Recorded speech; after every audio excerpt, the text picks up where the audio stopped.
Aïe, aïe, aïe. Aïe aïe aïe.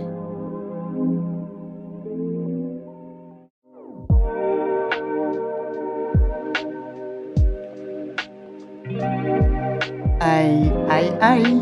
Aïe aïe aïe. Aïe aïe aïe.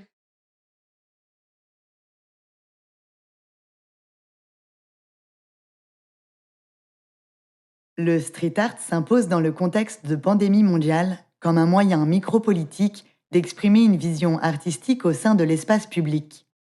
Il témoigne avant tout d'un passage, d'une signature solitaire ou coopérative, d'une réaction directe à un contexte par un message visuel marquant qui met en image et en rythme le paysage urbain. Le street art se pense donc au pluriel, à la fois éphémère ou durable, selon sa situation géographique et son territoire d'action, laissant parler plutôt un assemblage de mots ou d'images, selon les styles artistiques revendiqués ou inspirés par le temps de création disponible. Représenté depuis les années 1960 par des figures comme Ernest Pignon-Ernest, Keith Haring, Mystique ou Banksy, l'art urbain porte une manière suggestive, modelée par le paysage, de rendre visible une parole déambulatoire et des images tranchant avec l'actualité médiatisée. Le street art montre aussi l'intérêt d'une démarche politique non violente dans l'accompagnement des luttes sociales. Il réaffirme le rôle de l'artiste amateur ou virtuose dans la construction d'une identité commune, différente, répliquant symbole contre symbole au registre et répertoire visuel dominant, hors sol par essence.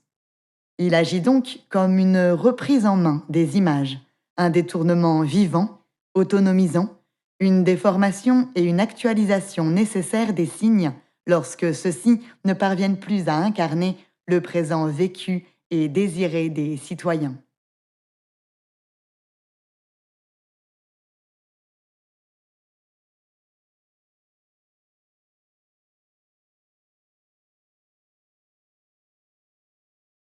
Le physicien tchèque Kurt Sitte, qui sera par la suite spécialisé dans l'énergie nucléaire aux États-Unis au début des années 1950, a d'abord été déporté avec son épouse, Keda Kraus, au camp de Dachau puis de Buchenwald pendant la Seconde Guerre mondiale. Ils restent tous les deux à Buchenwald de 1939 à 1944, avant d'être libérés à la fin du conflit. Kurt Sitte, arrêté pour activité de résistance politique contre le nazisme, a participé malgré lui à l'activité du laboratoire médical du camp. Son doctorat de physique, obtenu à l'Université de Prague, en faisait un détenu prisé par les responsables du laboratoire, qui lui demandaient de l'aide dans la mise au point de certains traitements ou d'expériences. Après 1944, Kurt Sitte interviendra comme témoin dans le procès de Buchenwald, qui aura lieu d'avril à août 1947, afin d'identifier les pratiques du laboratoire et le contenu que les Américains ont trouvé au moment de leur arrivée dans le camp. C'est ainsi que plusieurs objets réutilisant de la peau humaine tatouée des prisonniers furent authentifiés, permettant de condamner plus lourdement certains personnels du camp ou de diminuer la peine d'autres. Ce qui fut le cas en 1948. d'Ilse Kor, l'épouse du commandant de Buchenwald, Karl Otto Kor. Les témoignages oraux des procès d'après-guerre sont parvenus à incarner les images manquantes des actes de torture ou des manipulations médicales réalisées sur les prisonniers, rendant visible une réalité que les soldats allemands ont tenté d'effacer.